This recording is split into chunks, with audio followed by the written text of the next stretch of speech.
Hello, internet world. This following poem is about marriage, and I've never written about marriage before, so it's the first for me. And I'm not married, and I never have been, but I think this might explain a little bit of something about all that. It's also, of course, inspired by the current grave illness and grave, extenuated isolation. Don't know if the marriage thing and the isolation and the illness are all related. Well, the isolation and the illnesses are. So, without further ado, this one's called In Sickness and in Health Crisis. This is by Sergio Raymond Rodriguez, not my other two pen names. We're getting married, or rather, maybe we feel like, for the first time in our lives, that we can get married. Stranger still, the Force is telling us we're going to get married in roughly a year. Now, when we were kids, we're the ones who never thought about what our future spouse, kids, or home was going to be like. Our parents always made marriage sound like it was paying taxes.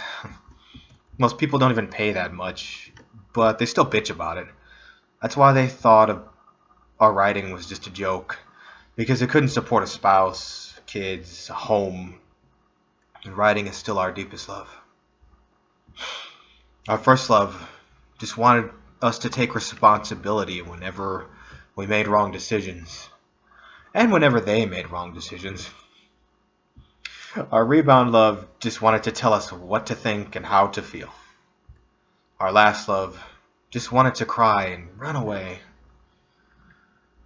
Writing never did that to us, so we never wanted to marry them or anyone, just writing.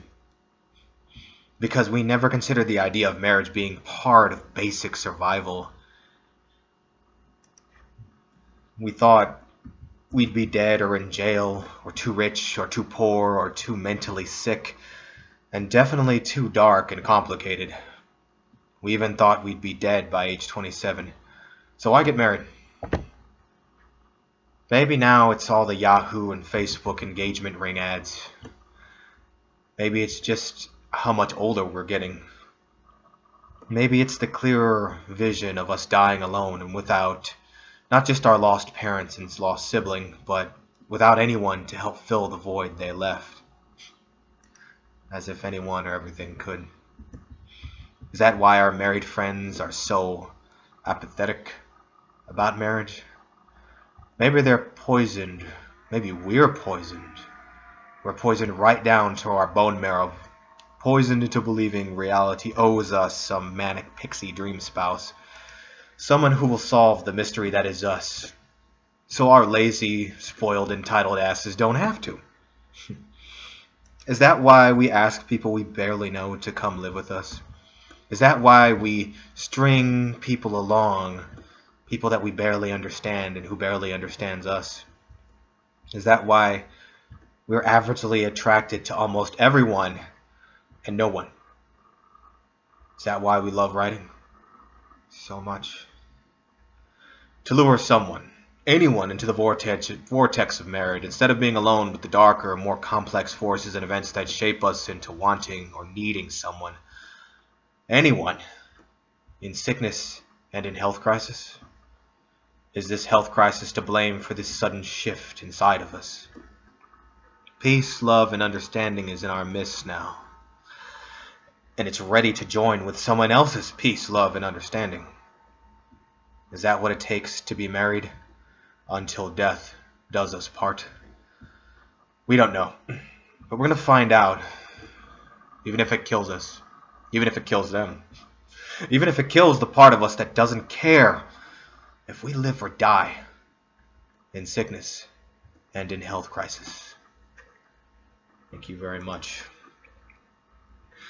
Of course, that was mildly inspired by most of my friends who married their baby mama or baby daddies. Don't have any of those either, so yeah, it's not an option for me. Not marrying anybody else's baby mama or baby daddy either. But I think this poem was greatly inspired by, I think, some conversations I've had in the past month or two since moving to Arizona. And it's definitely inspired by fighting and battling all the things that I've inherited from my parents and grandparents, and all the hate, all the suffering, all the finger pointing, just all the condescension. It takes a lot to not hate people who hate what you stand for, or at the very least just ignore what you stand for, expect you to pay attention to what they they stand for. And I think that's the rub. So I don't know if this is going to be helpful to any of you people, but it's about marriage, it's about the grave illness, and it's about the long-standing isolation we're having right now. Thank you.